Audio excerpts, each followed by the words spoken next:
Hi, I'm Mac McCarthy, and I help people with their breakups. There's a light. Dun dun. Do I have my glasses today? No, we'll go no glasses today. So, should I give up on getting my ex back? Should I give up on getting my ex back? Good question. This comes up a lot in breakup coaching and talking to different individuals. And I find it extremely negative to use the word give up. So a lot of times we don't think about the words or the language we're actually using with ourselves. And it affects things. It affects things big time because saying I give up, first of all, is something that you feel weak, that you feel you're not good enough in some ways. If you were in a race and you gave up on the race and you didn't finish, it's an extremely negative thing to do and feel bad about yourself. So think about things that you've given up in your life. What have you given up on in your life? Have you quit a job and it's been a good thing? So I've written out some things about this and you can comment it below. But this, like I said, this comes up a lot. I don't want to give up. Okay, you already broke up in the relationship, number one. Number two, what's your answer? To keep trying to sell an individual on getting back with you, right? To keep trying to talk someone into getting back with you when they've already said they don't want to be with you. I don't know if that's giving up or that's realizing that your method and your situation isn't working, okay?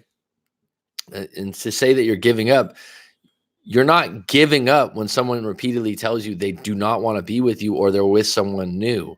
If someone's with someone new and you somehow think, oh, I can't give up, it's like, well, your clarity's a little bit off and you should be talking to someone about it, because the idea that you got to keep trying when someone's with someone already, or someone's already moved on and told you repeatedly that they just want to be friends or they don't really want to get back together.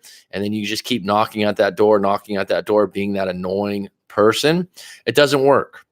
And it doesn't work for you. And the idea again of you telling yourself, well, I can't give up. It's counterintuitive. So should I give up on getting my ex back? My first question is, well, it depends on your situation and your story. There's exceptions to every situation, to every story. Human beings are like a fingerprint. We're all different. And so that's why you need to send your story into writemac.com and get my take on it, or go to another breakup coach on YouTube, or go to someone else. But you need to get your story out and get clear on what happened and why. And if it's a relationship you even want to really, really get back into, because a lot of these relationships sometimes people are chasing are toxic relationships. But let's rewind a little bit on this question, okay? Ask yourself this: have you quit a job you didn't like? First of all, have you quit a job you didn't like? I know I have in the past. I remember when I was a teenager, I worked at a sporting goods store. And this job was cool. It was all right. I mean, it wasn't a great job, but when you're in high school and stuff as your job, and he had to work like 1 to 10 sometimes on Saturday to Sunday, and vacuum the floor, get people's shoes, do different things. But it was okay. And I had a really good manager, which counts for a lot in a job. The manager was chill and laid back, and we got to listen to music in the back. And some of my friends worked at the same place. They got a new manager. Like, this was after, I think I was there almost a year or something like that, 17 years old. And they got a new manager, and the manager comes in, immediately tells me I need to sweep the floor. I need to clean the bath, just all this stuff, clean the bathrooms, do all these things that like were never part of the job before, was very gung-ho, rules and regulations. And that's not why I liked that job, because that job wasn't high pay. I liked it because it was laid back. It was a good environment. So I immediately read into, wow, this isn't going to be the same job I had before. And I quit. And, I didn't give up on the job. I quit because I said, this isn't a very good situation. And honestly, when someone quits a relationship, they're saying like, yeah, things aren't lining up for me. This isn't working out. This isn't good for me. And the other person, even the people at that job were like, you're going to quit, you're going to leave. Like, what? You've been here a year, you've been this, you're that. It's like, no, it's not lining up with me. And I'm saying, if you give the outlook that you're giving up, like I said, it's extremely negative.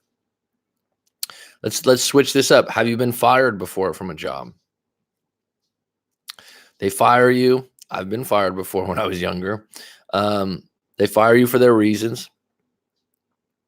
If you go back to them, you're like, oh, can I have my job back? I'll do anything. And you're allowed to do that one time, one day, and specifically apologize for whatever you weren't doing in your job.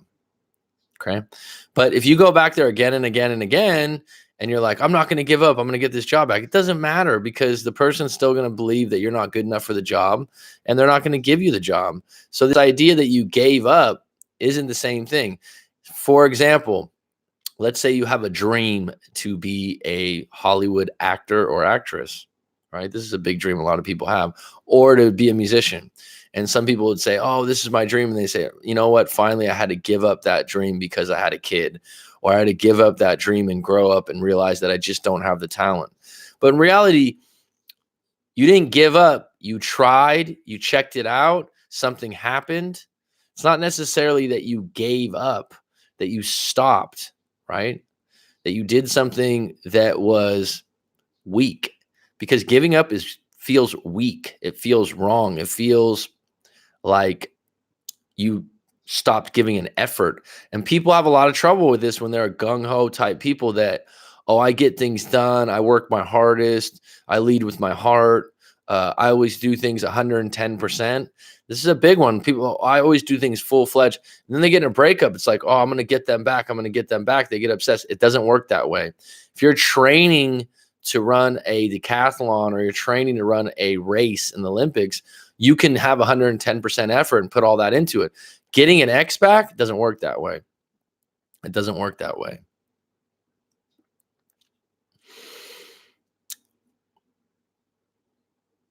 So what I want people to do on this, and keep the comments coming if you guys have some ideas about this.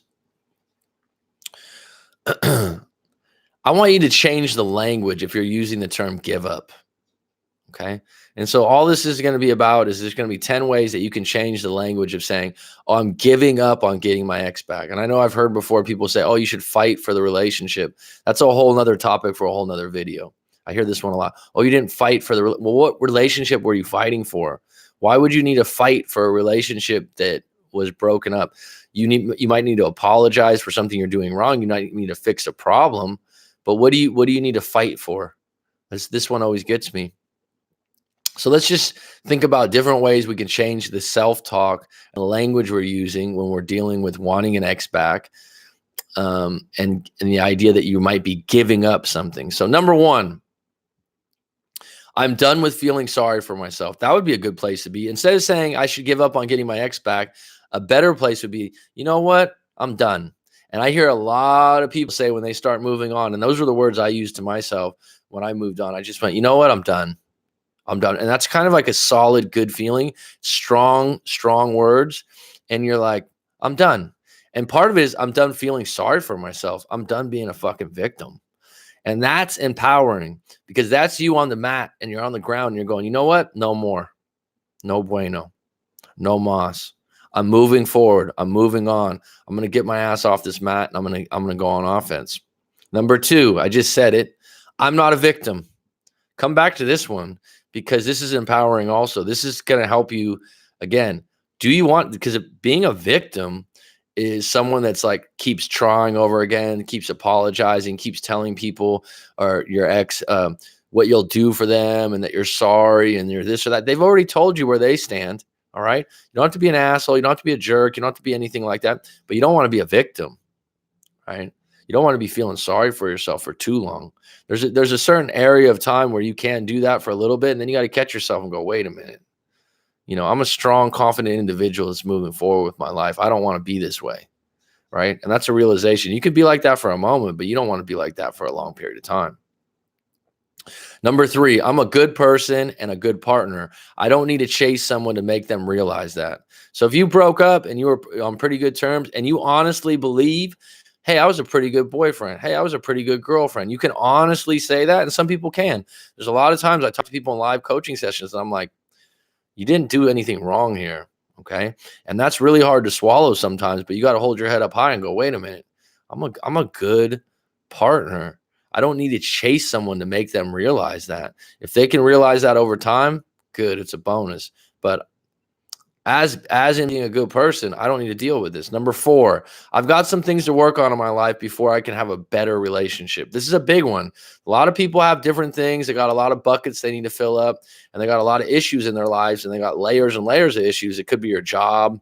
You're not making enough money at work. You hate your job. It could be family life. You know, someone in your family is sick, and it's taking up a lot of your energy, and you have to deal with that.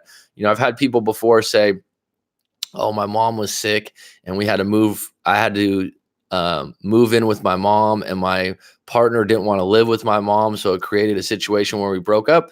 And my answer is, look, if you're going to help your mom out when she's sick and she's possibly dying, you'll never regret that. So you need to put your priorities in place.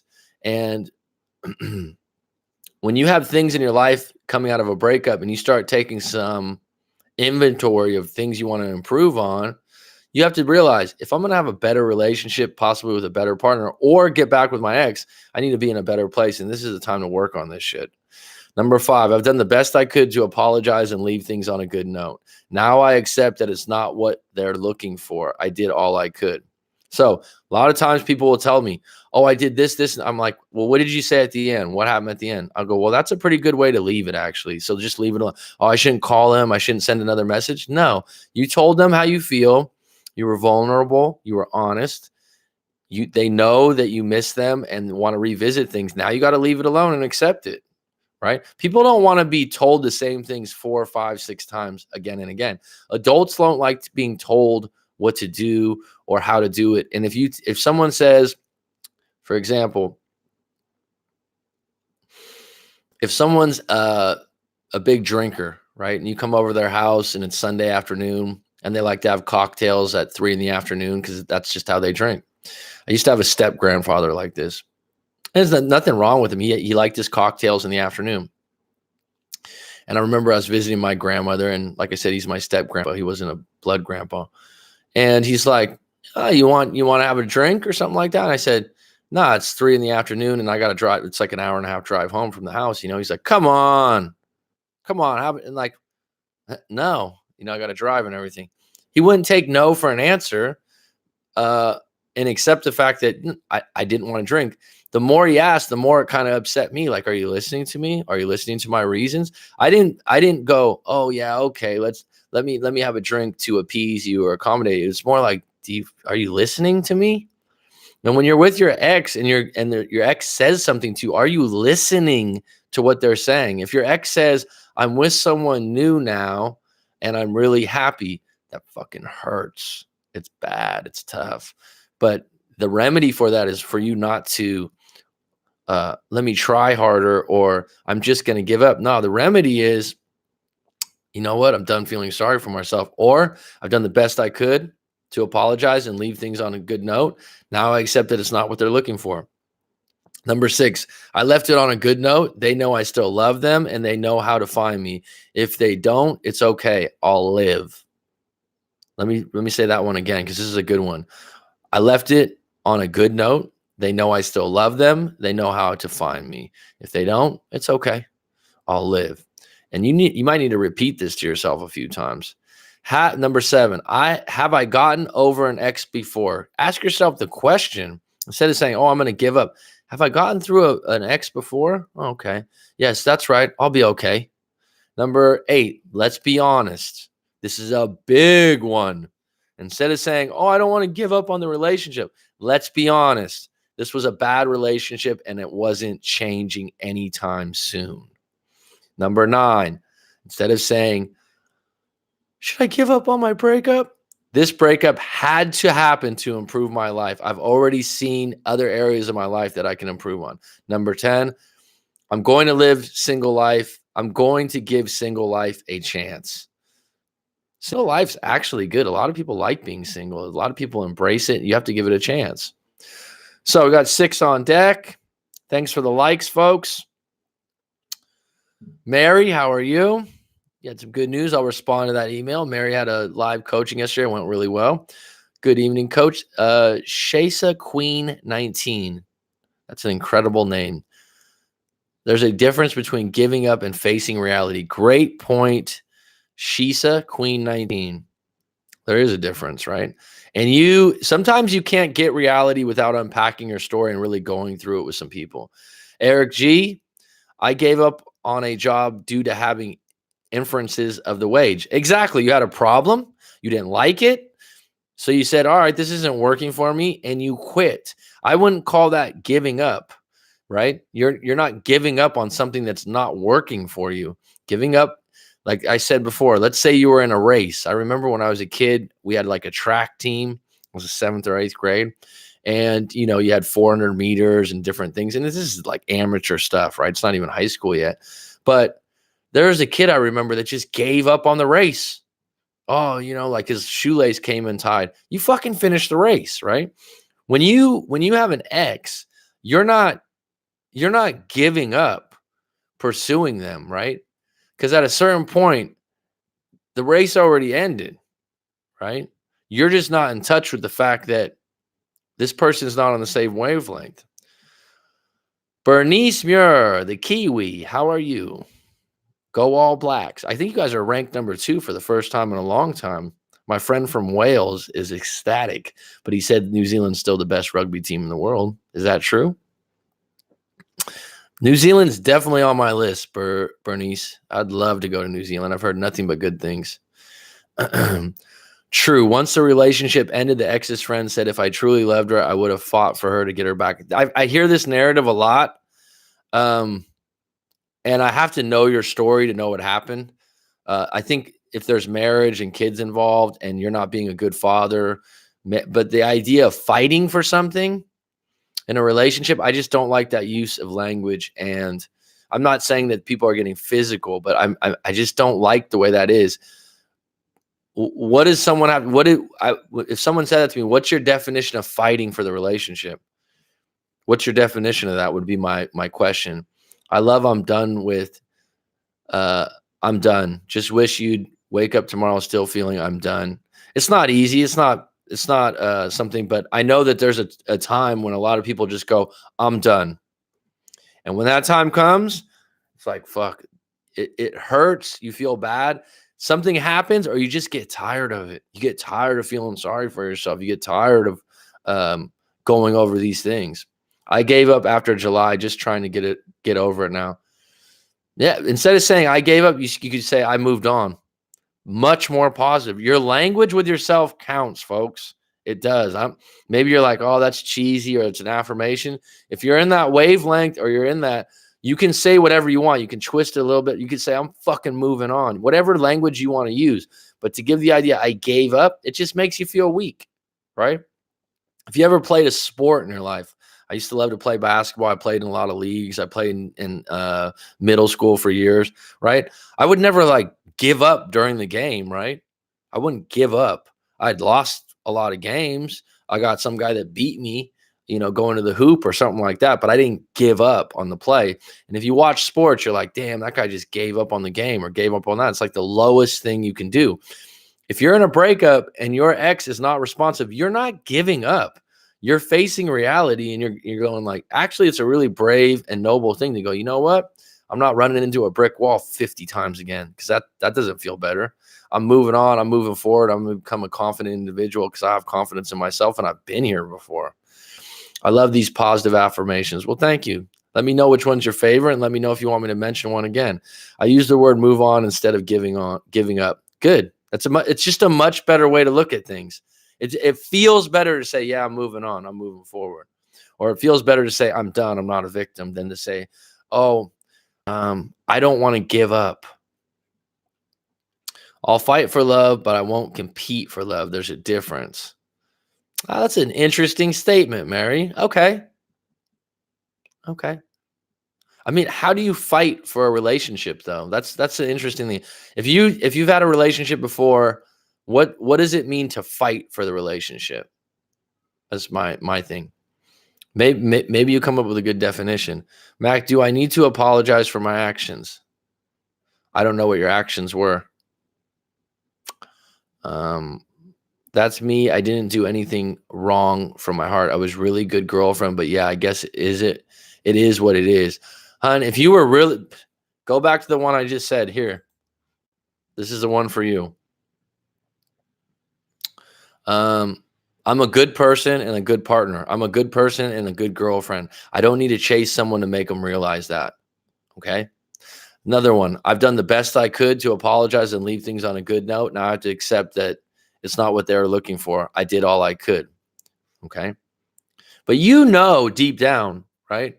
If you're a good girlfriend or a good boyfriend, you got to be honest with yourself. And it doesn't mean the other individual is bad. It just means that currently you guys aren't compatible or you don't have the same values and morals lined up. A lot of times it's timing and circumstance, right? How many people someone has to move and go away to school, or someone has to move and go away to a new job? That's not necessarily personal. It's kind of a choice, right? And in this day and age, and in the 21st century and in 2019, there's going to be a lot of breakups because society has changed with social media and everyone's looking to upgrade and do better. People aren't willing to sit and stay and be in one place and have the same TV for 25 years like grandma and grandpa did. Grandma and grandpa had the same house for 30, 40 years, had the same car for 10, 15 years. People are different. They're looking for upgrades. They're looking for better. They're looking for new. And I don't have the answer for that in relationships, but it's real. What the answer is to stay on your P's and Q's and be the best at who you are and to not take it personal. If you really believe that you didn't do anything wrong, I think it can be frustrating at first, but on the flip side, you're like, you know what? Clarity 101. If I didn't do anything wrong and I was being myself, we obviously weren't compatible. And it's a good place to be at when you're like, I didn't do anything wrong. I really didn't. Because then nothing gnaws or eats at you when you did, right? Rob on deck, as always. Good seeing you again. Jersey girl, welcome. Changed her name, right? I love being in love, though. Well, everyone loves being in love, especially fresh, new love, especially like the first 6 months, that honeymoon phase or that year phase. I will say this. I do have a friend that's in a relationship right now. I think they've been together like 6 months, and he's talking about his girlfriend all the time. I was like, oh, and he's 39, so he's about my age, and he's in a really good place mentally.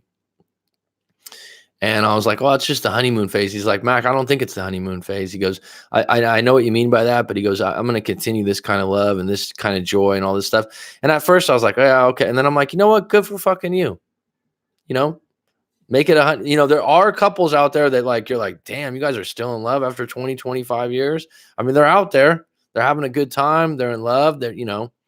I've seen it. Always good to see you in the stream. Jersey girl, East Orange. Yes. Yeah, East Orange, New Jersey. I don't know. You guys are, I live in South Jersey. Out in Jersey. Wasn't there a reality show on New Jersey relationships or something years back? Jersey Girl was a movie, wasn't it? Just out of curiosity there. South Jersey's been there a few times with my work. To me, fighting for a relationship means kissing the other person. Okay, so that's interesting to me because I don't think that's a good thing. So someone says they kept the comment. To me, fighting for a relationship means kissing the other person's ass. Would you guys agree? And again, everyone's different. To me, fighting for the relationship would be trying to get back together, making an effort, going out of your way. And it can work, but at what point do you go, I'm done trying, right? Because trying to do something and it not working, right? At a certain level, you got to accept that it's not going to happen. And the difference with relationships, right? If you want to learn a new language, or you want to learn how to drive a car, or you want to learn how to play cricket, which I don't think I ever would, but you want to learn something like that, you can put in the effort and you can do it. Because those items, those things that you can learn, they're non-stationary things. They're not changing. There's a playbook on how to learn a car. There's a playbook and rules that say, like, this is how cricket's played. Do this, this, and this, right? With breakups, it's not like that, because you're dealing with another person that isn't stationary and isn't a playbook. It isn't a set of rules. So that's what upsets people so much, is we want that certainty, and we want to go. This is why, like, some other channels and some other breakup sites are like, oh, I got the X factor, and if you do all these steps, you will guarantee you to get your ex back. I would never want to sell someone on that. So can it work? Sure. Can work. Absolutely.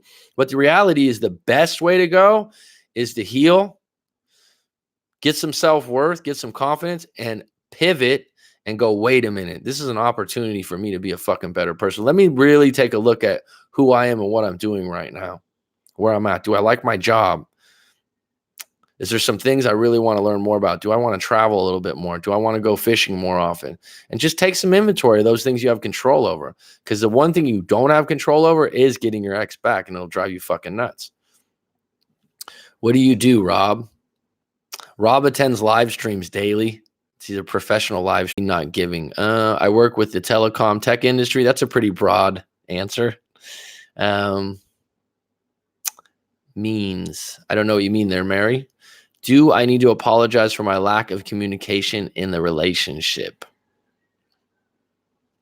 At this point, I don't think so, because you've been broken up a long time. You only apologize for what you're truly sorry for, and you should apologize one time. Repeated apologies become annoying, and they become less believable in my book.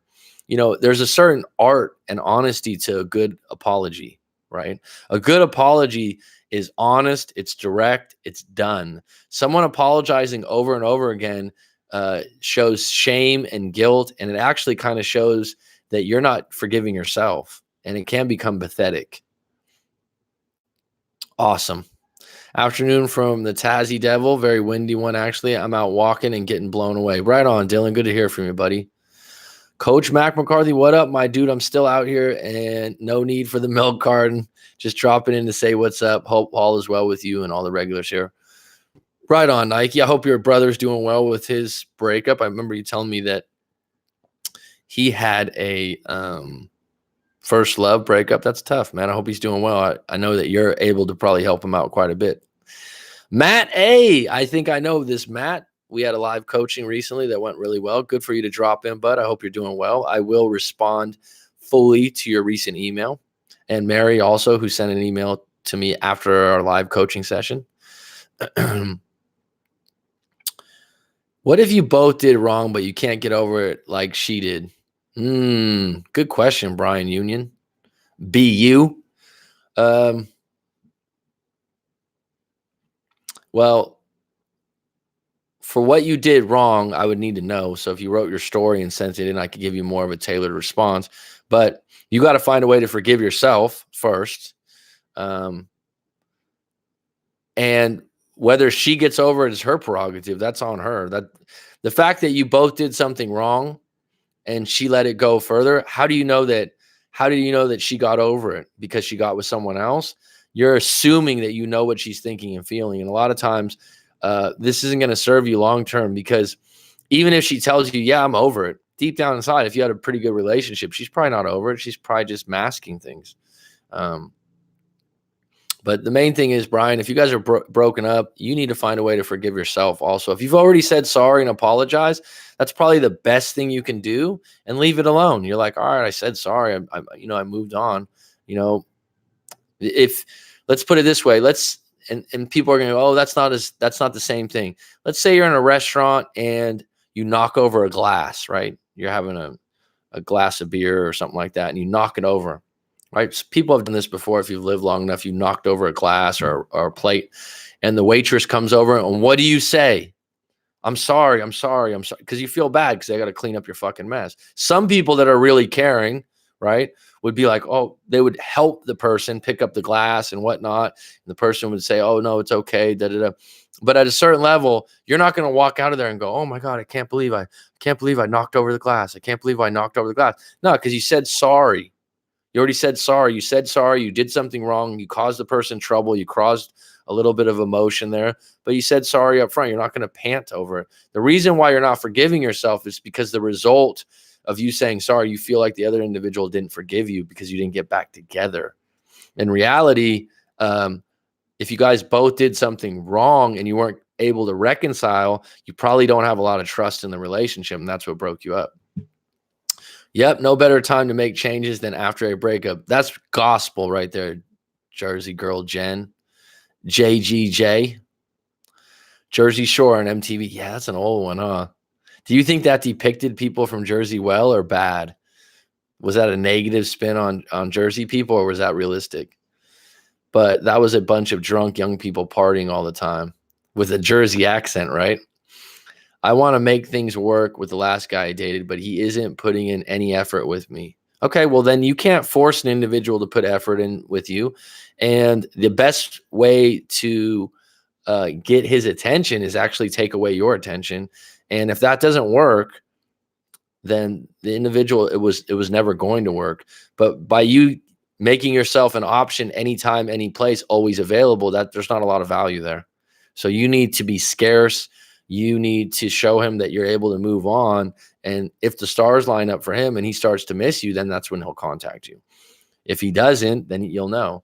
He seemed to be on board at first, but now he hasn't reached out in a week and has stopped responding to my text. Well, stop texting him, stop being in contact, and move forward. Put your head up high and start embracing the idea of possibly being single, right? Because if you pulled this individual, you can pull another one, right?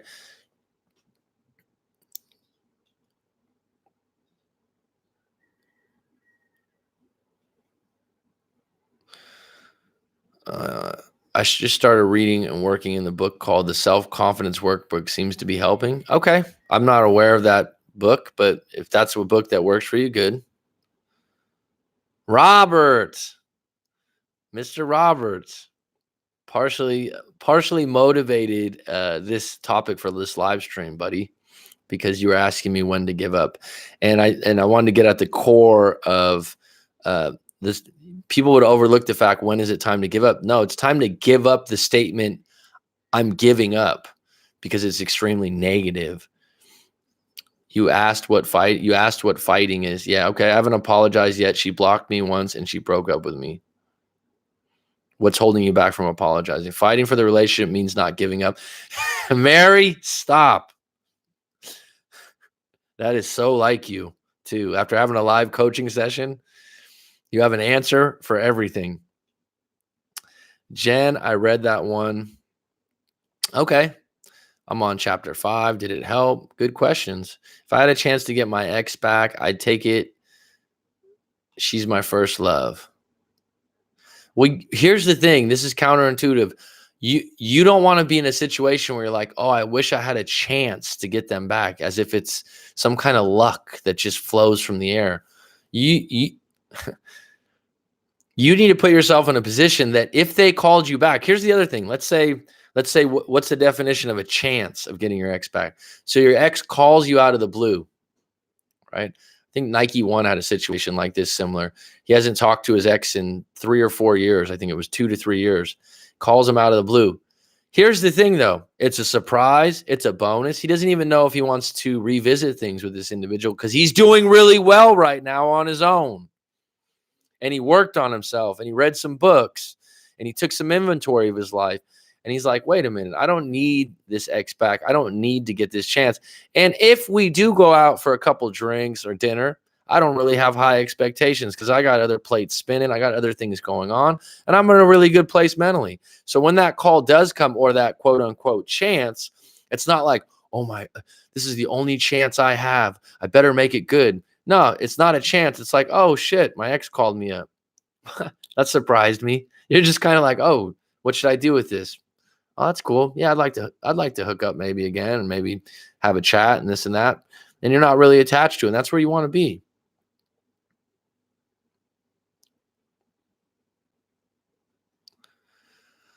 Is it? I mean, okay, so if you're going to say that fighting for the relationship means not giving up, let me ask all of you out there. We got 11 on deck here right now. Throw the likes if you want to throw a like because it helps the algorithms. The Lost my train of thought here. The thing is, if you're have you had someone where you broke up with them and they quote unquote were fighting for the relationship and not giving up and you found it unattractive? Let me ask, let's ask a reverse question here, where you've had someone panting and wanting to get back with you, you found it unattractive. And then when they took away that energy, they took away calling you up and texting you, you thought, oh, where did they go? Now I'm interested again. It was a bad interpretation of Jersey. Okay, I thought you'd say that. They are back, just older and not as drunk. Reality TV is crazy. I got some good ideas for reality TV. One of Corey Wayne's best lines: the quickest way to get someone's attention is to remove yours. It's true, especially if they've always had your attention. Like that video I have, scarcity is attractive. It's one thing to lose something that you never really had or lose an opportunity, but to lose something that you had for a long time and it's just gone. And then when people take away that energy and stuff, and someone overcompensates to get back with you, it turns you off. Working on self-esteem and anxiety, Rob. Well, good for you. And the guy that calls himself the situation is in jail. I don't know what you mean there, Rob. I know, tax evasion. I want my ex back. Obviously, I haven't gave up. Just step back. Well, that's a better way. Okay, so it's much better to say I'm taking a couple steps back. I'm going to catch my breath before I enter this race again and see what happens. But currently, what my actions that I'm doing right now aren't very good. So that's a great way to put it. I'd rather you say I'm going to take a step back than I gave up. That's fine. I'm okay with that. Funny thing about that guy is he married the type of girl he wouldn't even look at back when the show. Oh, you're talking about the Jersey show. Okay. People change, Rob, myself included. I'm 38 years old. I'm not the same person I was when I was 28. I'm not the same person I was when I was 20. Shit, I'm not the same person I was 4 or 5 years ago. And it's called growth. It's called life experience. And hopefully you're learning and you're in a better place. And this is why people break up, is they tend to grow in different directions or they change. They change how? New job, new house, new environment, new bills. The list goes on, right? And when you say that the funny thing is this guy did that, I mean, how many people have found a religion, when they're in their 40s or 50s, which is fine. I'm going no contact and I'm back to dating. Thank you for the encouragement. Well, no problem. I'm happy for you. Go on bad dates. And you're like, what? Why would you say go on bad dates? Because then your expectations are low to just have a good time, maybe have a connection. And if the date goes really good, it was a bonus. That way, you're not so rooted in, oh, it was such a bad date. No, you just went on a date. It didn't work out. I know she stood by him through everything. They ground each other. Okay. If they're meant to be with you, they will find their way back. You don't have to do anything. Absolutely. I agree. Mary, I know I asked, and thank you for responding. LOL. I know. It seems like everyone has some type of anxiety. I'm glad I'm not the only one, but I'm happy that I've learned to do things to improve myself. Well, improvements, it's ever changing too, right? You're not going to improve yourself or do growth. It's like when people win the lottery, right? People that win the lottery, there's a large portion of them that go bankrupt right away because they don't know how to handle money. But they also, just because you won the lottery doesn't mean you're going to get rid of your life's problems. If you're someone that's a frivolous spender, or if you're someone that's a heavy drinker, or if you're someone that you're just going to have more time and availability to do the things that are bad habits if you got that money. So you're not going to improve yourself. Really, improvement comes from a broken heart and a breakup, a lost job, reassessing like, wow, I really thought I was special in a good place, but I wasn't. Hey, seriously, do guys really fall in love? Good question, Bernice. I'm glad you came on board today, hon. Your guys love, I'm sorry, you are a guy. Is love real for guys, or is it just a transaction for males? That's individually based. So let's not generalize all males because of one experience. I would say that some it is, right? Some it is, some it isn't. And it's your job as an individual to take into account, listen to their actions and how they act and how they treat people. Everyone's definition of love is different. And this is something people really don't realize. Oh, I loved him. I was in love and he didn't love me. Well, like I said before, some people can be in love and they're not affectionate. They don't do hugs and kisses because they grew up that way. It's not personal. It's just the way they do love. But they might show love in a different way, like being extremely loyal, being extremely giving, but they're just not physically affectionate. Everyone's like a puzzle piece of their life experiences, and they're really a slave to their past experiences. That's why past relationships that haven't been mended or healed from will absolutely affect future relationships. And so the idea that guys don't really fall in love, that's not true, because there's plenty of guys I've talked to that were fell in love head over heels and they're still in love. But there's other guys out there that, yeah, it's just a transaction and they're just playing the field and being open to that. And you have to be in a position where you can identify that. Get your likes on. Thanks, Rob. Cheers, buddy. I always used to think that this was the case, but lately I'm reconsidering the validity of that statement. Men will always call us if we cut them off. Trust me, they always miss you when you're gone. Most of the time. I think even if someone doesn't contact you, they do miss you when you take away that energy and you take away that availability. Even if they're with someone new, there's going to be a time, a moment, something to remind them of you, right? Some beach you used to go to or some restaurant. I mean, I've said it before. I have a few exes in my 20s that I'm not brokenhearted. I'm not laying up at night not being able to sleep, but every once in a while I'm like, oh, you know what? I remember this or I remember that. And that was like 10 years ago or 15 years ago. And sometimes it could be a good thing and sometimes it could be a bad thing. Men will always not giving doesn't mean still actively pursuing that person. Not giving up doesn't mean still active. It could mean working on yourself in case you get another chance and won't make the same mistakes. Well, I would say not just to get another chance, but to also set yourself up for possibly meeting someone new and being in a position. I remember my bad breakup that I've talked about. I had to reassess. Like I'd have been single for 5 years. I'd have been in a pretty, straight relationship, monogamous relationship for 5 years. I wasn't looking to date or meet other women.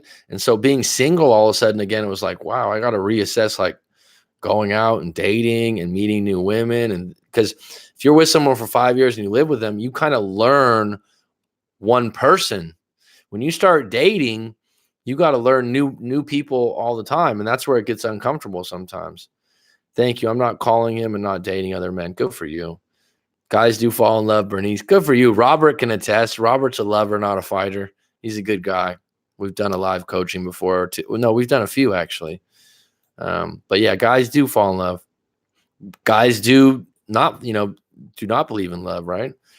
I had an ex that kept pestering me. Let me add to that too, Bernice. If you believe that about men, you're like, oh, all guys don't fall in love. You'll actually attract individuals to fit your subconscious belief. So that's kind of a dangerous thing to believe in or assert because you've had one bad relationship. Be aware of that. I had an ex that kept pestering me for months, and out of the blue, she stopped. After a few weeks, I started to think of her. Exactly. Scarcity is attractive. Funny how life works. Don't improve yourself for another person. Do it for yourself. No expectations of them coming back. Good words. Is G Money in the house? No, G Money has not popped his head in the door. No. I think so. Today's Sunday morning for me. A lot of you, it's Saturday night. So I'm sure that G Money's out in the town. AV Ramanath. I haven't seen you on the live stream before. Welcome. Hey, Mac, my ex reached out several times in 4 months. I was polite, but told her since she's seeing someone new, we shouldn't be talking. Blocked her for a month after good moves. If someone's seeing someone new and they're contacting you, what they're basically saying to me, like, oh, I'm still thinking about you. We could still be friends. I'm with someone new. And then you're going to make yourself available to them if they have a problem or they want to pivot out. If someone, quote unquote, monkey branched out of the relationship and got into a new relationship right away, what they do, and people like that don't like to be lonely and they like to line shit up. And so she could quite possibly be looking at it like, well, I want to keep my options open in case this new relationship works out. I can get back with you. That's not right. That's not good morals. That's not good values. And that's not someone you want to be with long term. Correct me if I'm wrong, AV. Haven't saw him. Eric G is always a starting lineup on the streams. EG is always on deck. Yes, that's true. I haven't seen him in a while. What's monkey branch mean? I didn't know what it meant before I started doing breakup coaching and videos. I believe the term means that you go from one partner to the next quite quickly. I think he was on a few days ago. Yes, he was. Mr. G. Look at the G Money's. He's got a little group. I got to get him as a sidekick on here. Same time here too, Rob. That means you're the backup if they contact you during a scene someone while they're seeing someone else. I think so. Or things aren't working out in their current new relationship, and so they're just checking in to see, like, do I still have that option with that other person? It's highly selfish, actually. Let someone think that they could lose you. Absolutely. Tommy Willis, TW, on deck. Good to hear from you, bud. I hope you're doing well. You are being deployed pretty soon? I'm not sure.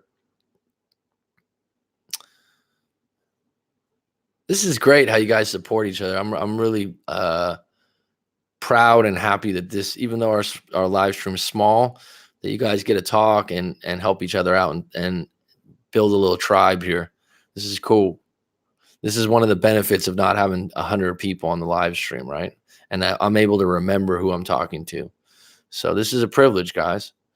Yeah, that's why I blocked her and moved on. She wanted to be friends because it was long distance relationship, but no way. I'm not an option backup plan. She made herself look bad.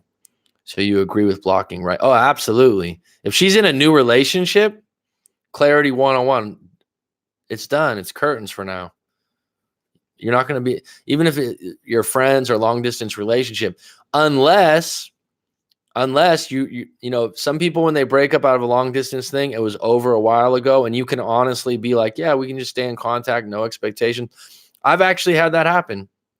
There was a breakup I had, and my ex got with her ex-boyfriend before, and I was in a new relationship, but we could talk and be cordial and talk about things, and it wasn't like, hey, what are you doing, or let's get back together. It was okay, but at a certain level, where's it headed, right? Tommy Willis, how are you? Yeah, don't speak it to existent unless you want it to come true. That's true, Mary. Your thoughts count. What you say counts. What you talking about, Willis? What you talking about, Willis? Yeah, that was a classic.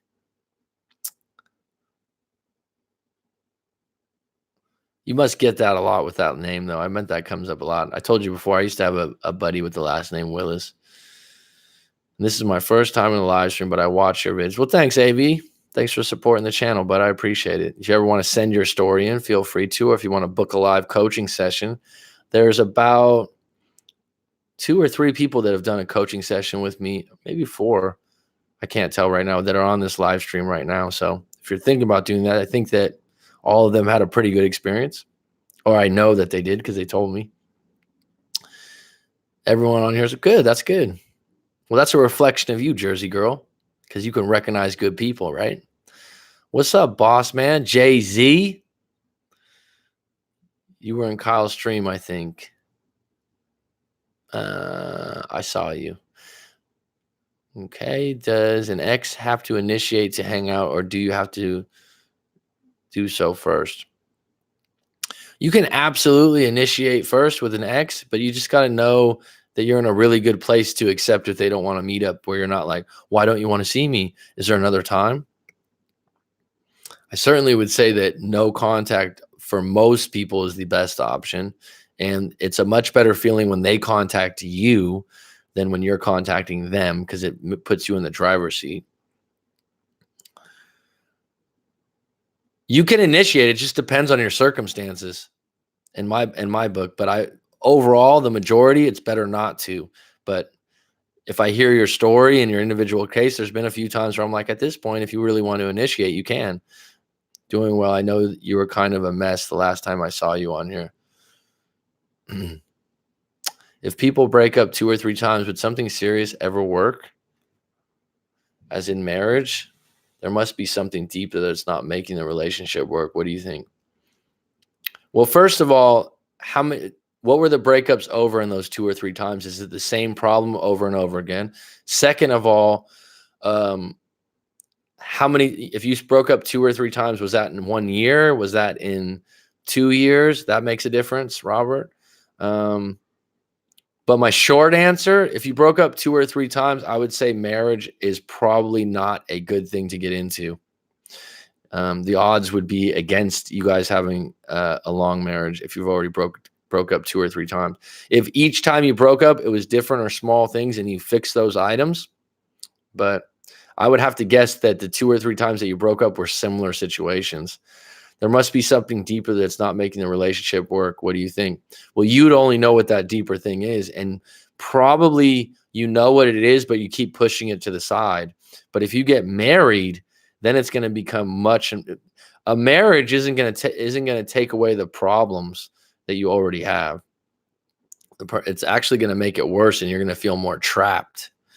The person who drops the other always has to come to you 90%, 99%. You never reach out. Yeah, I mean, like I said, I just don't like to say 100%. I need to know your story and what's going on. But yeah, I would say most of the time, majority of the time. Finally, I'm back on deck. Had to get out of the wind. Think of the Frozen.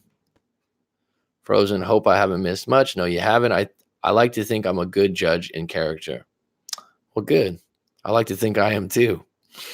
AV, the satisfaction I got from her reaching out was bittersweet. Good word. I love the word bittersweet. But to think she would reach out with a new guy made her look back. I told her it isn't fair to him instead of pleading or jealousy. Regardless of who it's fair to and who it's not fair to, it's not something that you find attractive. Correct me if I'm wrong. I told my ex she would block me. She said okay, and that she loves me and cares about me a lot and blocked me. Think I'll hear from her? It's been 6 days, no contact. Told my ex she should block me. If you're telling your ex to block you, then you're saying that your behavior and your actions aren't good.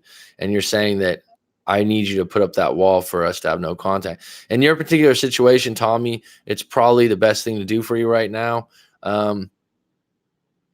She knows where to find you. She knows you're still interested. She knows you still care about her, and she knows you still love her. The idea of, do you think she'll contact me? I don't know. But at this point, you need to move forward. You need to concentrate on your purpose, which is the military. And 6 days of no contact, it's the toughest time. People will, if you go 2 weeks, 3 weeks, take it one day at a time. Keep showing up and knowing you're doing the right thing. It's not going to get necessarily like, oh, I just feel better. It's going to take some time, man. It's going to take a little bit of time right now. But the other option is what? Contacting her through social media and going over the same shit over and over again and keep running into a brick wall. So I think that you should give no contact at least 30 days to 60 days. Like I said before, that doesn't mean something's going to happen in 30 days. It just means it gives you a finish line and to reassess things in 30 days. We all make mistakes, though. And no, I'm not talking about my current ex. He's still a good guy. That's good. I just don't get how she can say she loves me and cares about me a lot, but doesn't want to try to make it work. Well, she's not interested in being in a serious relationship with you for whatever her reasons are. An individual can still care and love you and not want to be in a romantic relationship because of timing and circumstances. Right? I mean, I have exes that I'm not in contact with, but if something happened to them, I do love and care about them because of the time we had. If someone made me aware someone was sick in the hospital that was my ex from a long time, like, it makes me sad to think about that thought. But I'm saying, like, deep down inside, I still love and care about that individual because we had 5 years together. We had a good time, but I don't want to revisit the relationship. Heck yeah, I was a mess last time. I'm doing a lot better though. That's what it is. That's what it's about, Tommy. It's about making small improvements, 1% better each day. That's 350 times better a year, right? It's like you water a plant. It doesn't grow to the sky right away. Take some time, bud. Keep showing up. Keep doing the right things. Keep being busy. Tommy, people can love you but not want to be intimate. Exactly. Leave her and find someone who will treat you as you deserve. And you this individual is attracted to you and into you, and there's another individual that's attractive and into you that you could meet, and you need to give that space and energy a place for them to find you. She loves you, not in love with you. I had a horrible ex-husband that would leave every time we got into a little argument. Well, that says something about communication, but it also says that you guys are on two different wavelengths, and something that's really important to you, to them, they think is ridiculous. And that's when a relation, you obviously are in a divorce. Damn. Okay. Stay on your purpose. The right woman will come eventually. And your purpose is built in, Tommy. I had an ex like that. My ex would always want to run every time we had an issue with something. And that's a pattern. So, people run on patterns. And so if they do that every time, they're not going to stop doing that until you break up or someone makes them realize it. And if that's really annoying and you don't like dealing with it, then you shouldn't be in a relationship with them. And you will go through periods of time where you will be mad that they haven't contacted you, even though you've improved yourself. It just takes time and hard work. This is for Jersey girl. I think no contact is way underestimated on time. We hear a couple weeks, 30 days. I think, to be honest, we should understand it's much closer to months.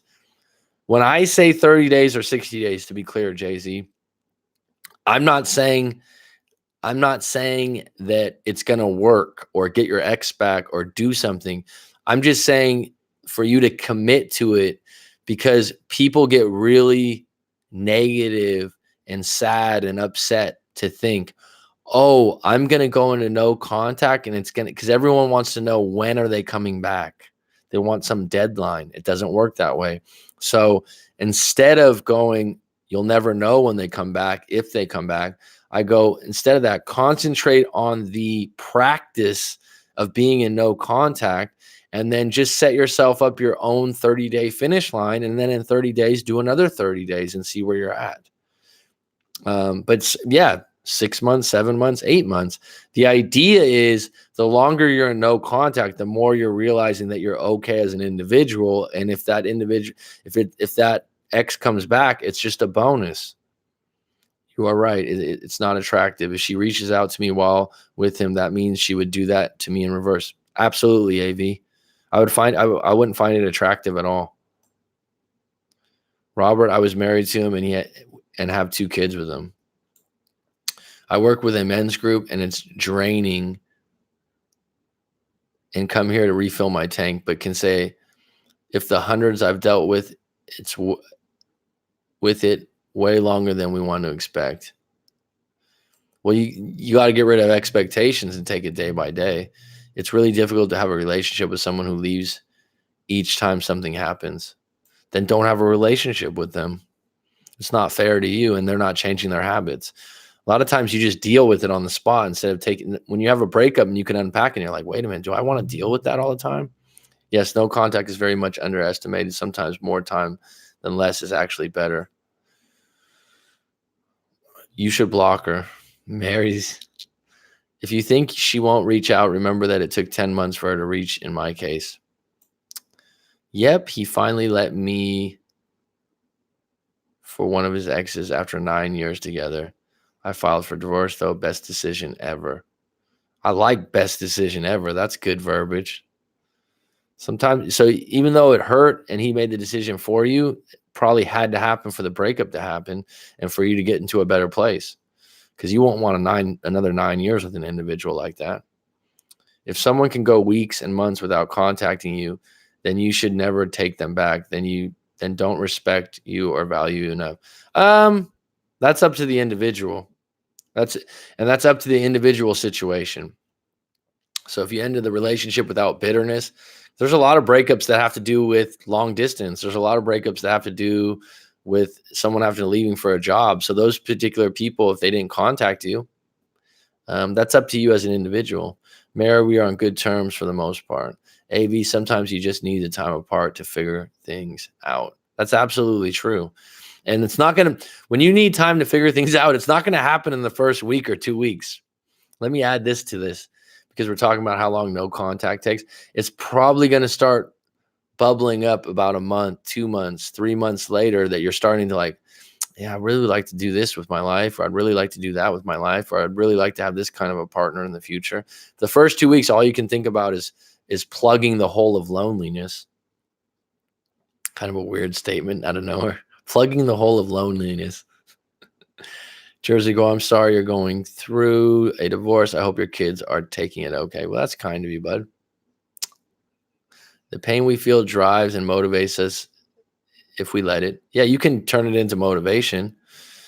Jersey, they only come back when they want something because they see the grass isn't greener. They will only be back to use you. Just my opinion. Well, your opinion's always respected on this channel, and I like that you put just my opinion, because this is an opinion-based thing, right? Based on your own individual experience. My divorce was done in 2012. He left in 2010. I can't think of anyone I previously dated that I would give another chance with. I don't know why I'm hoping that with my ex. Well, that's a good way to think about things, Tommy, to put yourself in the other shoes. I'm good. Hard to explain with so few characters. I run a men's group. It's hard helping others times. Your content helps me relax me again. Breaking no contact into small time periods is easier to do. Yeah, Jay-Z, that's my point. Thanks for saying you like the content too. I appreciate you, Jay-Z. Tommy and time it will fade. And no one ever wants to hear that. That's how I got into this, because, you know, over the years, my bad breakup was 10 years ago, right? And I just thought, oh, this is so horrible and this is so depressing. And I'll eventually tell the full story in a book. But I thought I would never feel better again. I did I did all these things, and I thought I would never come out of it. And I found over the years, even prior to doing this channel, that I would run into people and have this deep compassion to listen to their story, because I'd fucking been there and I came out of the other tunnel and there's light there. You got to stick with it. You got to stick with no contact. And actually, if you do these things, you attend like my live stream or watch my content or watch someone else like Corey Wayne or Masculine Energy, I'm okay with that. You're making improvements. You're looking for answers, and you're taking inventory of your own life, and you're realizing you're an individual. They go through the stages in opposite order than you. That takes time. Let them go through all the stages on their own. But thanks, Robert. They were 6 and 8 when he left. 15 and 17, though. Those are fun ages. Teenagers. Wow. Remember when you were 15 or 17 and you thought you knew everything? Sounds like you're coping well. And they are doing well. Oh, that was a long time ago. Yeah, I'm dealing with a new breakup now.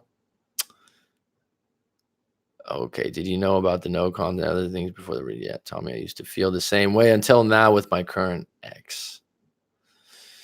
This has been a good live stream today, folks. We got 14 on deck, got 5 likes. Everyone's supporting each other here. Thank you kindly. I appreciate you guys. My divorce started me leading a group and learning no contact years ago. A recent breakup brought me back to no contact and all that crap again. You know, I was just talking to a hypnotherapist, and it's something I'm going to add to my toolkit. I'm actually doing my own stuff with a hypnotherapist, and I'll talk about that maybe in another video, because it's quite useful, especially when we're hung up on no contact. Tommy, you might want to look into hypnotherapy if you're really having trouble.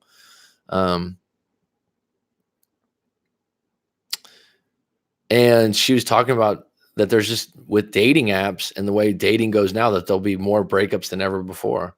And that she's been in hypnotherapy for something like 30 years. And I agree. The breakups are going to be, it's just relationships in the 21st century are different. I think there's going to be a lot more relationships that are shorter, that are shallower. because values are different and people are always looking to upgrade and do better. And that's just how reality is right now. And so when what you want to do is create a situation, where you're at your very, very best, so you can attract the very, very best person and put your heart and soul into it. You don't, it's not by accident. You're like, oh, this, there was a lady that sent me an email a while back, and it wasn't part of the YouTube channel, YouTube videos and stuff, because it was like sad. And she was reaching out, and she met this guy, and she was a nurse, and the guy was a patient, I think in the ER or something. And she ended up living with the guy, and the guy was a bad alcoholic. I believe he was abusive with her. She said he was abusive with the dogs, which is just fucking low character. She said he used to hit the dogs, and she ended up having a kid with him, and he basically put her in debt and all these other things. But the reality is, and I was yeah, exactly, Rob, let alone humans. I mean, it's just as bad as being abusive with humans. And the reality is, there was something about her and her character that was able to be manipulated by this bad human being, which happens, and turn her life upside down. But she had a kid out of it, and she said it's the love and joy of her life. But then we started unpacking some things, and she had some other issues with her parents and different things. And so it wasn't by accident that this guy was able to manipulate her and get there and get in a place like that with her. It doesn't mean she was a bad person. It just means that she didn't have the toolkit or the know-how of dealing with guys like that.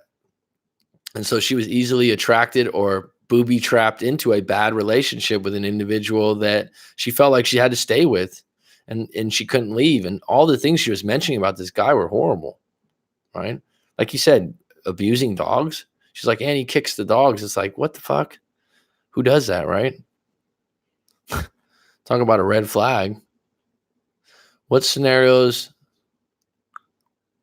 They were pretty good kids. Well, that's a huge plus, Jersey girl.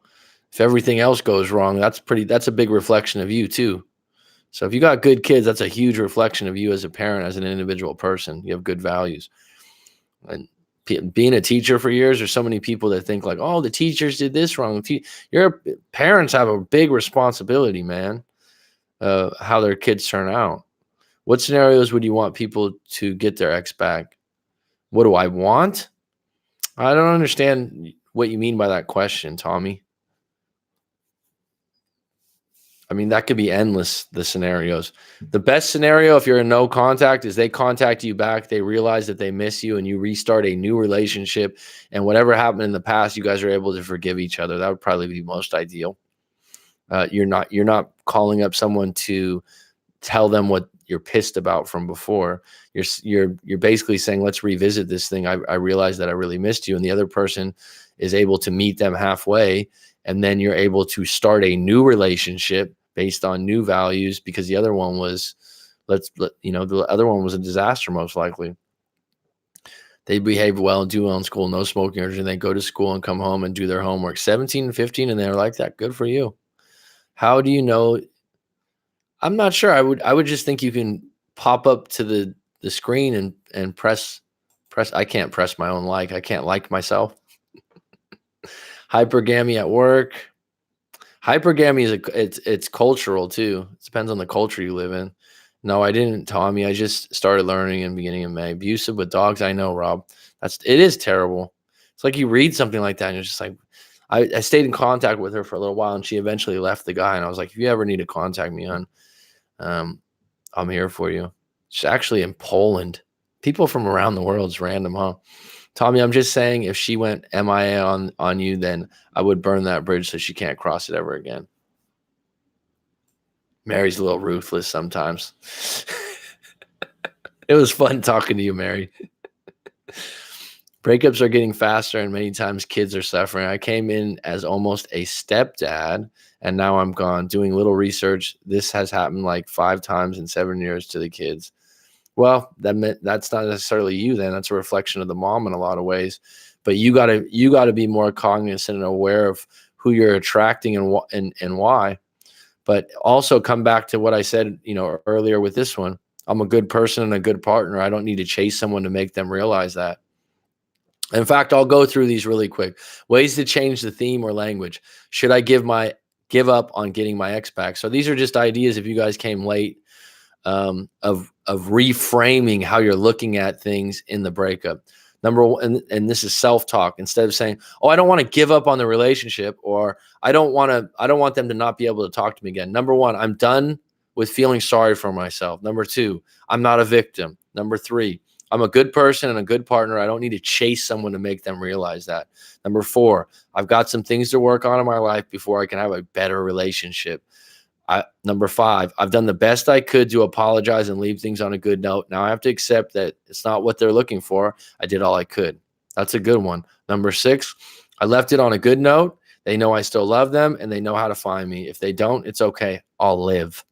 Number seven, have I gotten over an ex before? Yes, that's right. I'll be okay because I have gotten over an ex before. Number nine, the breakup had to happen to improve my life. This is true in a lot of cases. Number 10, I'm going to give single life a chance here. I bet a lot of people don't like number 10.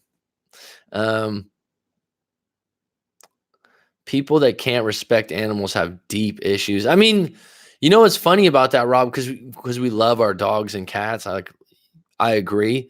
But I mean, like the same goes for humans, right? I guess animals are more innocent, huh? In some ways. I feel horrible about that part. You got to reframe that, Jay-Z. You led with good intentions. You were a good stepdad. They contacted you. You did the right things, and it didn't work out. That's not your fault. You're leading a men's group. You're doing good things right now, bud. You can't control all the fates in the world.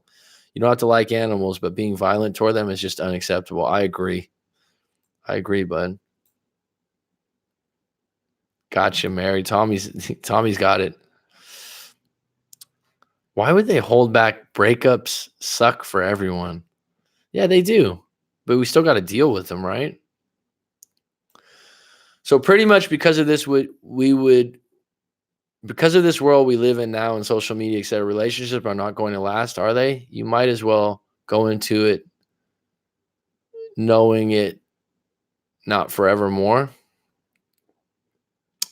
No, that's not what I meant about it. I'm just saying that breakups are going to be much more prevalent, and it's going to be your job as an individual to be more aware of that. So instead of just, oh, I'm just going on dating apps and I'm going to meet 100 people on a dating app. I'm not anti-dating apps, but you're going on a dating app, right? And what you're doing is, like, let's say you're looking for gold, right? And you're panning for gold. Well, you're panning for gold for this one little nugget. You're going to have to go through all these other, pebbles and rocks and all these things. It's going to take a lot of time, and you might get some fool's gold along the way. But the thing is, you need to be in a position where you really know what you want and you're not settling for a bad relationship and learning from the ones that don't work. But it's completely possible to be in a long-term relationship in the current times. I understand where you took that. I'm just saying, yeah, social media, I believe, does make it more difficult, but being aware of it would be half your battle. Teachers and parents need to work together. I agree. Mac, what's your email? I've given it to you before, haven't I, bud? Coach Mac McCarthy.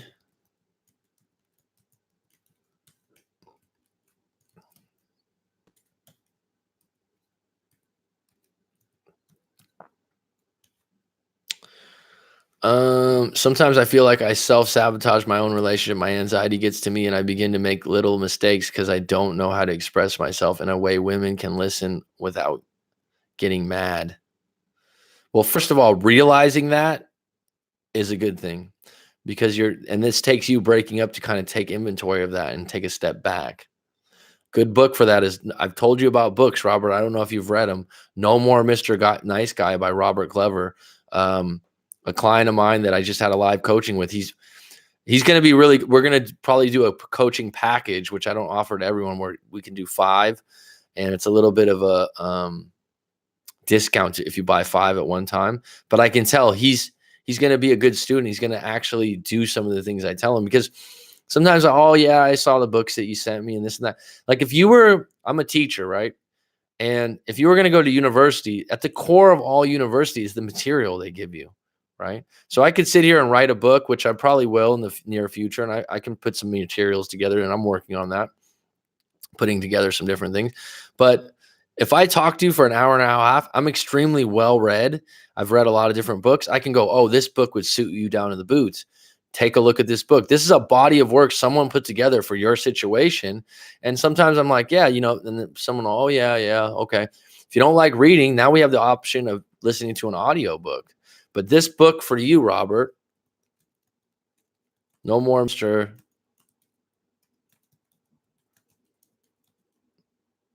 Nice guy, Robert Glover, would really suit your situation. Will it cure you? No, but it'll give you some great perspective. I agree with Mac. When they have made as many good changes as you, that's when you can think about it.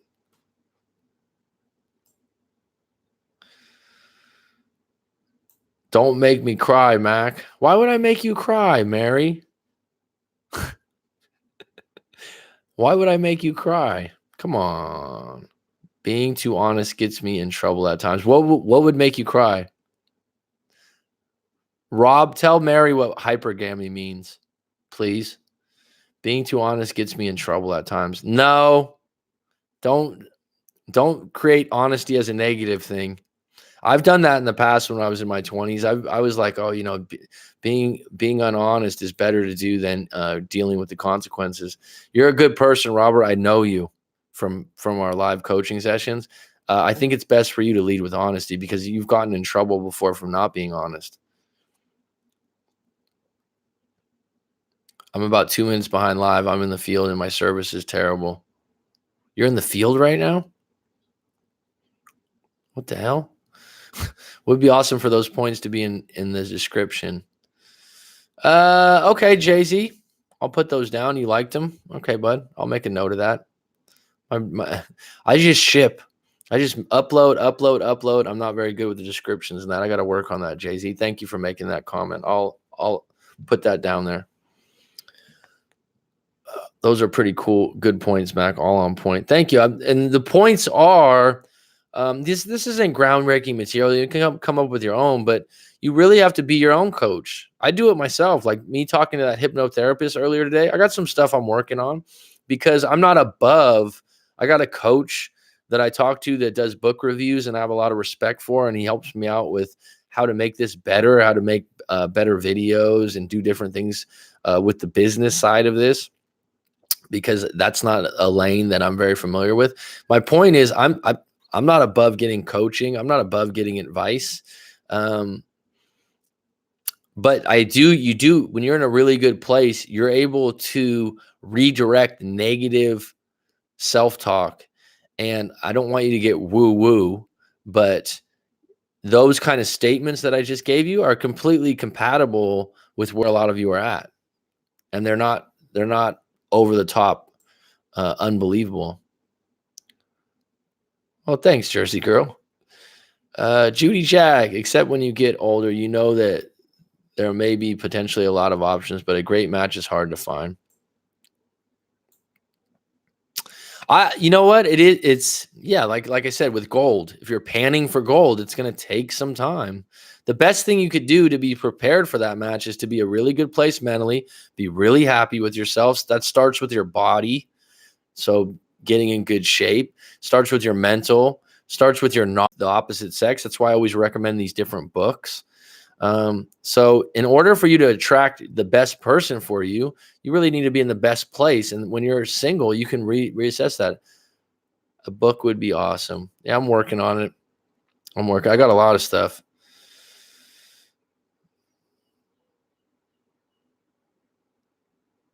Oh, thanks, Jersey. An audio book with me reading it. No, if I did a book, it would be both, right? I am going to do a book. I have the ideas and everything there, and I certainly have the experience now over the last couple of years and know what a lot of the issues you guys are going through and know my own issues. That's why I can relate. Okay, Rob, you've read it. So like Robert, like I said, right there, from what you told me, to me, books are like my prescriptions. So, and some people I know that they just are like, oh yeah, I don't have time to read or this or that. And I used to be someone, I'm a college student, a university student of 5 years. I was in history. The history teacher would always give us 3-4 books. To that's part of history class. I don't know if it's the same now, but it would be like, get these 3 books, get these 4. Half the time I wouldn't read all those books. I would just get quotes and put my like, history is writing a really good argument and taking a stand and getting sources for your argument, which is maybe boring to a lot of you guys, but it served a purpose. My point is, a lot of those books, like I said, they weren't interesting or the professor chose. But here's the thing. When I talk to you in a live coaching session, I'm actually listening. If you've been in a coaching session, I'm a good listener.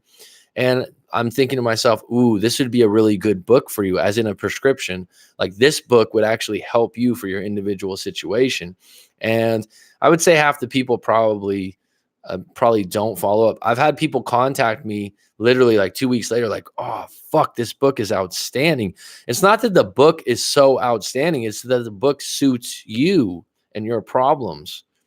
And so it's a great way to prescribe something for you immediately. As good as I am as a breakup coach, to really delve into something deep, like being too nice in a relationship, that book will get really deep on it. Oh, here we go, Mary. He's got you. The dog beating stuff. That's so sad. It happens, son. It happens. I remember, when I read sometimes or I have some issues, I get little tingles down my spine with stuff. It's kind of weird when you start doing work like this. You get like little blasts of energy, or you get like not goosebumps. It's weird, but like that lady's email, it touched me when she sent it to me. I didn't put it on a public video because there was too much to it. Sometimes if someone has some dark stuff, I'm not going to share that. Hypergamy means one notion to date up or to date higher value men than the ones that you previously hooked up with. Do you understand that, Mary? I'm slowly going through your videos, and if you haven't already, can you do a video on what the dumpy goes through, such as the emotions and such? Sure. The dumpy goes through. I don't have my book with me. I have my pen right next to me. Why do you want to know what they go through? It because every individual is a little bit different, is what I would say. The short answer to that. I don't want to get going because I'm starting to get a sore throat here. I've been talking I've been up since. It's 3.5 hours of straight talk, which I love to talk. I love to do the coaching. Sometimes I got to take a break. Does it only mean for females? Good question. My short answer for you, though, Jersey girl, before I do that, is I would say the dumpy goes through such as emotions and such. It's based on the individual. There's no general information on that because people interpret the breakup differently based on their values and past experiences. So someone that, I always say this all the time, I feel like I use this one someone that gets cheated on could validate the cheating if their dad was a cheater with their mom and the mom was okay with it. Someone else can find cheating to be the worst thing that they've ever heard of or ever seen done because their dad left their mom for someone else. And so that will affect the dumpy going through it. And basically, when you get dumped, I think what you're going through is trying to make sense of it.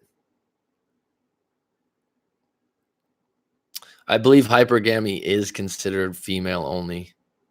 Rob IS can confirm that.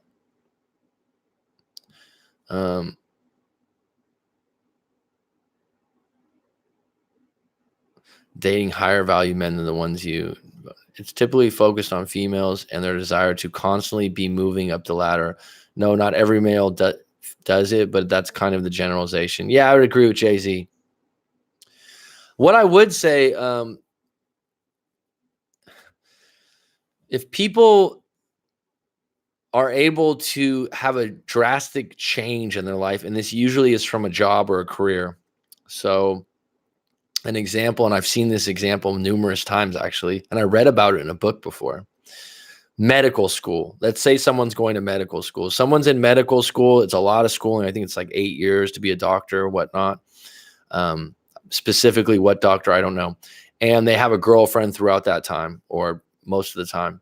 When they become a doctor and they start making a lot of money and they're a bit more prestigious and significant in society, they'll a lot of times they will get a divorce or break up because they've changed their identity, and they, even as a man, they might want to move up the ladder, and they no longer think that, it could be that the woman that they were with in college wasn't very, how should I say, educated. So when they have educated conversations about the medical field, it's not very fun to talk to them. I don't know, but people change. Typically, yes, females are more prone to follow these patterns. I think men are capable though, but the term isn't used for men. Just because I think it would be informative and what they can go through so they can be prepared, especially the newer people going to no contact. Okay. It's also linked with monkey branching, being the one dude and then finding another that's better, but won't let go of the old until the new is secured. That happens a lot with men. If you allow it, people want to keep their, I know someone that's going through that right now. I was explaining this to him. I didn't use the word monkey branching, but it means the same thing. But basically, especially in young relationships, like in their 20s, if they're, high school sweethearts or college sweethearts, and then, at 25, 26, everyone wants to go, oh, what is it like to, be with someone else? I've only been with one or two people, and they get curious, and then they want to see what's out there, but they also want to keep their options open. So they keep this gray area in the breakup, and until they find someone new. And it's really not fair, but someone ends up losing.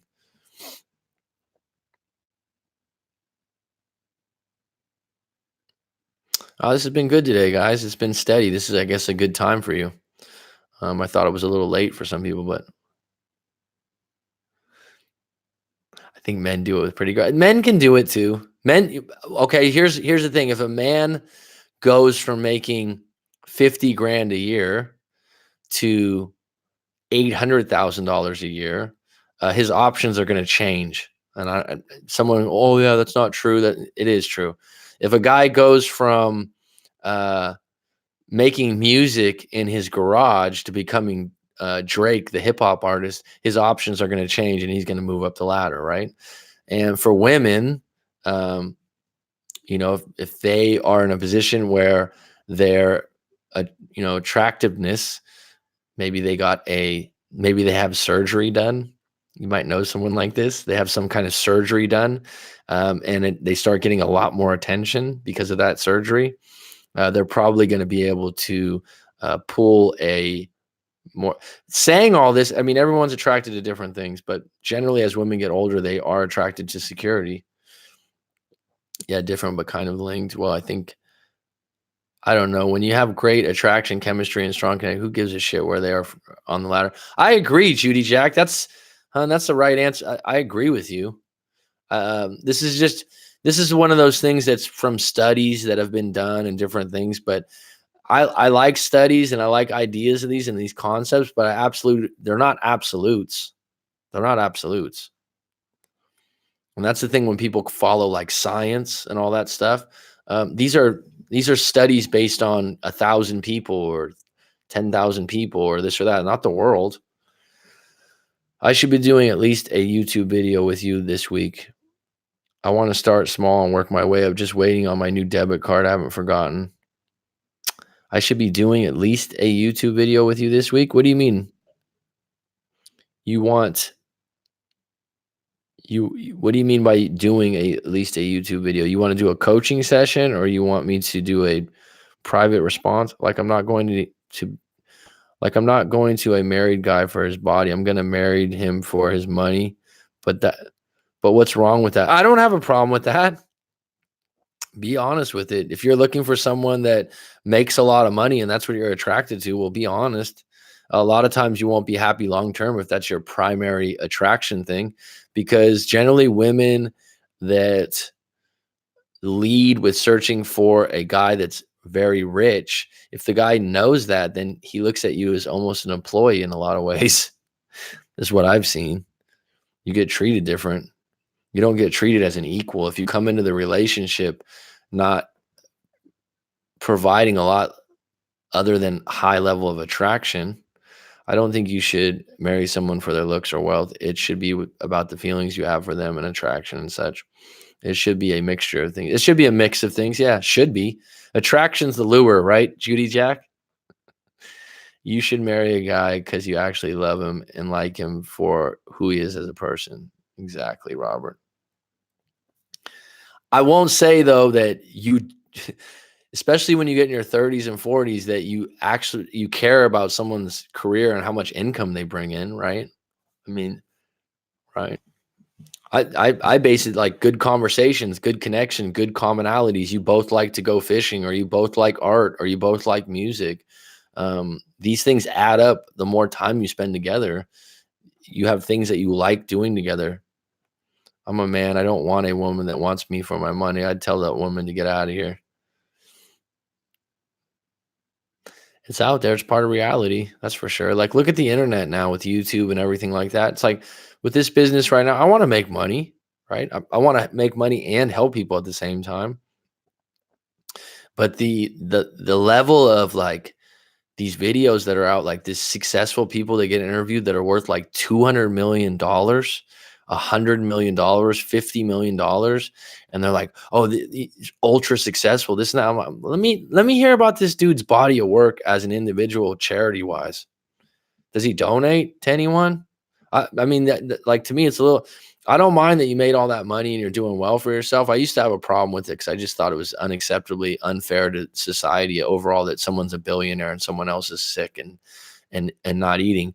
But I mean, to me, to make a lot of money now is an opportunity to help out society and make a contribution and help your family out and be someone that is a good person. But some of these people on now, it's like you're not successful just because you made that money. You're successful because you're contributing to society. My dates don't know my finances. If I asked, I simply say I can't handle things. Good for you. Attraction is a must. It doesn't have to be attraction where you think someone's a 10, because that can be intimidating for some people. And people get insecure when they think someone's overly attractive. But attraction could just be like great smile and little things that you like, right? Little things. Everyone likes different things, right? They're attracted to, eye color or dimples or beards or whatever. Everyone's attracted to different stuff. So, but you do have to have a level of attraction. You can't just be unattracted to someone and it works out. There has to be something there. Marrying for money would be like selling your soul. There's plenty of people that do it, and they usually probably would agree with you, Judy Jack. If it doesn't happen right away, it'll happen over time. Tazzy Devil is out. Please do another live stream later, Mac. Peace. Take it easy, Dylan. See you later, Dylan. Man makes money. Money doesn't make the man. Good for you, Bernice. Oh, a YouTube video about your story. Okay. Mac, tell the group I'm not a gold digger. Mary. Remember that song? I don't know if you're not a gold digger. We had a live coaching for 2 hours, but I don't know if you're not a gold digger. I would say you're a good person, and it seems like you're doing really well with your job. But I would think no, you're not a gold digger. I mean, to me, a gold digger is just someone that's absolutely out. And so, there's some women that are absolutely transparent about that, right? That's what they're looking for. And a lot of times they're in societies or areas like New York or San Francisco that are highly materialistic based on there's a lot of wealth there. I think, Judy Jack, you live in Santa Barbara or near Santa Barbara or something like that. Beautiful area, but there's a lot of money there. So people are trying to compete. And there's more options with people with money. If you live in an area that's very wealthy, you tend to think, even if you're just middle class or you're getting by, you tend to think of yourself as poor because you're sizing yourself up against these people that are ultra rich. And the reality is, I used to work at a department store when I was in college that served rich individuals. They're not happier. They're not happier. They complain more. They're more picky. They're more likely to feel like they were disrespected. They get really upset when someone doesn't have what they want. Let me ask the women on here the question: what do women believe a gold digger is, and do they believe there is such a thing as a gold digger? All right, women, go ahead. We're gonna close this out pretty soon because I'm getting dizzy. I need to go eat. Judy Jack knows. I don't want to lose blood sugar here. Yeah, I've been up since 8 a.m. on the mic here. This has been good though today. I'm glad. Let's get some answers from Mr. Robert Soraka.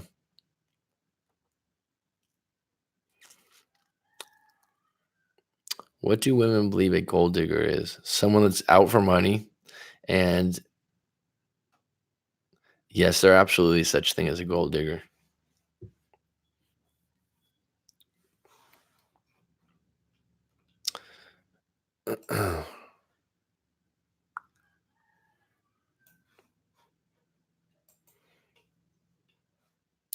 Hour and 35 minutes never went by so fast. This was excellent today. This is great. This is flow. A little flow state here. A lot of people are telling me they listen to this like a radio show. They don't watch the video. How many people actually watch the video, and how many people just listen to it on audio just to get some feedback? Gold digger doesn't bring anything to the table. A lot of times a gold digger, what they do bring is high level of attraction.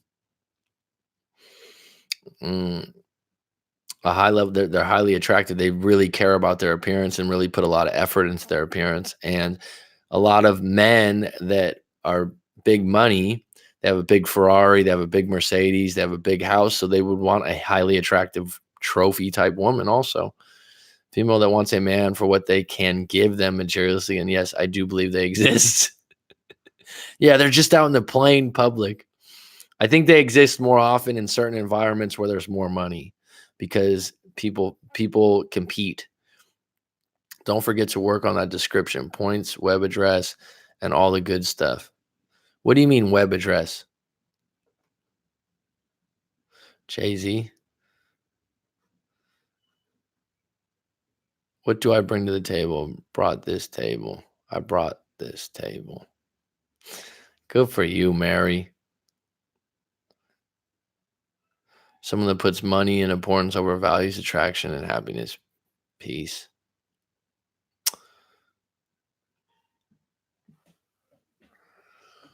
Okay. I got to go get my breakfast. It's 11:40 a.m. I haven't ate yet. Your website isn't listed in the description. All right, Jay-Z, you're right. From the live streams, I don't put anything in the description. Thank you for that. I appreciate it sincerely. I'm getting on that. I would love to have a personal assistant that could do that. I'm not there yet, though. This has been great, guys. I hope to see you in the next one. Thanks for helping each other out, too. This is really nice, this community that's building up here. It's good, man. Thanks. Anything you have to suggest, Jay-Z or anyone else about, I don't take that like, oh, why are you telling me what to do or this or that? It's all constructive. So I appreciate that, Jay-Z. And I appreciate you as an individual and you and your men's group. You're doing good things, man. You're doing the best you can, bud. So take it easy. Have a good evening for a lot of you out there. Yeah, I'm going to go eat. I'm going to have a smoked salmon on scrambled eggs, multi-grain toast, I believe.